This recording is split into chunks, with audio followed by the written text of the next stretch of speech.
So ஃபைனலாக நம்ம வந்து ஜிப்டிஸ் பற்றி பார்க்க போகிறோம். அதாவது ஐஐடி பார்த்தாச்சு, IIIT பார்த்தாச்சு, NIT பார்த்தாச்சு. இப்போ வந்து ஜிப்டிஸ், அதாவது கவர்மெண்ட் ஃபண்டட் டெக்னிக்கல் இன்ஸ்டிடியூஷன்ஸ். இது இந்தியாவில் மட்டும் 40 காலேஜஸ் இருக்குது. அண்ட் தமிழ்நாட்டில் மட்டும் பார்த்தீங்கன்னா 2 காலேஜஸ் இருக்குது. ஃபர்ஸ்ட் ஒன் வந்து தஞ்சாவூர் லொக்கேட் ஆகிருக்கு. அதுதான் வந்து NIFTEM, national institute of food technology entrepreneurship and management. இது 2012 எஸ்டாப்ளிஷ்மெண்ட் பண்ணுறாங்க. இதில் முக்கியமான கோர்ஸ் என்ன, BTech in food technology and related disciplines இருக்குது. இதில் 180 சீட்ஸ் இருக்குது. அண்ட் இன்னொன்று சேலத்தில் லொக்கேட் ஆகிருக்கு. அது என்னன்னா Indian institute of handloom technology. இது வந்து 1960 எஸ்டாப்ளிஷ்மெண்ட் ஆகுது. இதில் முக்கியமான கோர்ஸ் என்னன்னா BTech in handloom and textile technology. இல்லை நீங்கள் ரொம்ப கவனிக்க வேண்டியது கோல்டன் ஆப்பர்ச்சுனிட்டி இதில் இருக்குது. மொத்தம் 60 சீட்டு இதில் எடுக்கிறாங்க. இதில் 60 சீட்டு 2ஆக பிரிக்கிறாங்க. ஃபஸ்ட்டு 30 சீட்டை வந்து ஜோசா கவுன்சிலிங் மூலிமா, JEE main plus JoSAA counselling மூலிமா அதில் ஃபில் பண்ணியிருக்காங்க.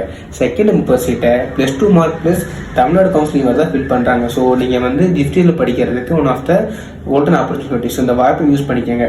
நெக்ஸ்ட் வீடியோவில் நான் வந்துட்டு மெரைன் யூனிவர்சிட்டி பற்றி சொல்கிறேன். And this is your ஹரீஸ்வர Gurudeva, career கிக்ஸஸ் specialist. Thank you.